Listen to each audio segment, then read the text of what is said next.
Good Friday morning. Happy March. As March is marching along, time is progressing. Let's not waste it because God gives us his glory and his mercies are renewed daily, monthly, annually, if we're able to see a new day. And that has something to do with this chapter, the last chapter of 1 Corinthians. Only 16 of them. And, Paul pretty much started that where people would say, oh, if the Lord will, I'll do this, or I'll see you later if the Lord. And you see that in verse 7.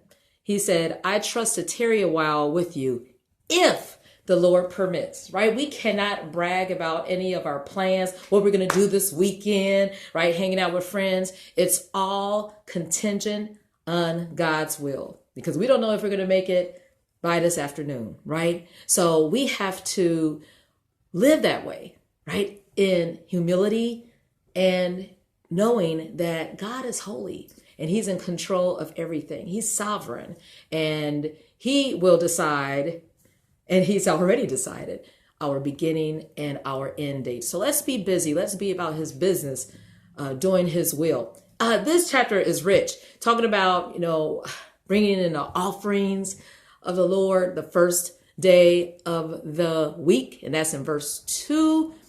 The first day of the week, let every one of you lay by him in store as God has prospered each one of us, that there be no gatherings when he comes. So let's be faithful in that. I know I got to catch up on my offerings. And that made me think of next month, tax day.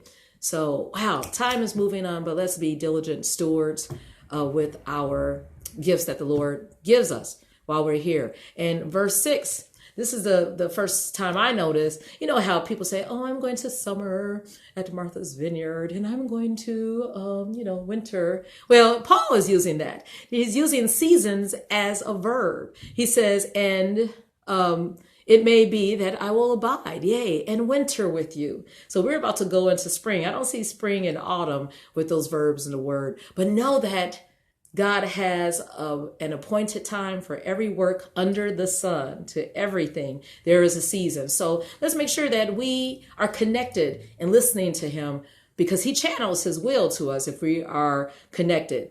And let's see, pretty much for a great door, verse 9. I don't know if you're in situations. I find myself in situations where the Lord will place me. He will give me an opportunity. He will open doors. But just like in verse 9, Paul found himself in this situation at Ephesus. Have you ever been in a place where God said, yes, you be there, but you have great opposition at that place? God wants you there for that reason, so that you can demonstrate how to press on, love your enemies, bless those who curse you, pray for those who despitefully use you, right? And it says in verse 9, for a great door and effectual is opened unto me, and there are many adversaries. Another version of verse 9 says, I have a great opportunity to do effective work here, although there are many people who oppose me or hate me. So don't be discouraged if people are just like, she thinks she's all that. He does too much and all that. There are going to be haters everywhere. Everywhere. You want to say something about that? All right. You got to come on in here. But know that God purposed you there. You bloom where you are planted. You do the work of the Lord. And know that you are making a difference, even though people might hate you. And God told me in verse 10 and 11, Michelle, this is your life's mission. Now, and like I said, it's not because my son's name is in there, because I represent this verse for whatever child or for whatever youth or whatever teenager I come in contact with. This is my passion. It says in verse 10, now if Timotheus come, see that he may be with you without fear, for he worketh the work of the Lord, as I also do. And in verse 11, let no man therefore despise him, but conduct him forth in peace, that he may come unto me. So those three things that I derived from that is Michelle and all of us adults, We are called to do this. But this is what the Lord spoke to me on my jog this morning. He said, Michelle, you are called to protect the people out here, the youth who have especially a gem within them. God has placed value in them. Protect them. You are called to promote their gifts, to promote them, to launch them, to cultivate those gifts that are within them, right? Because the enemy wants to, do destruction in their lives, but you are to protect them from the enemy. You are to promote them.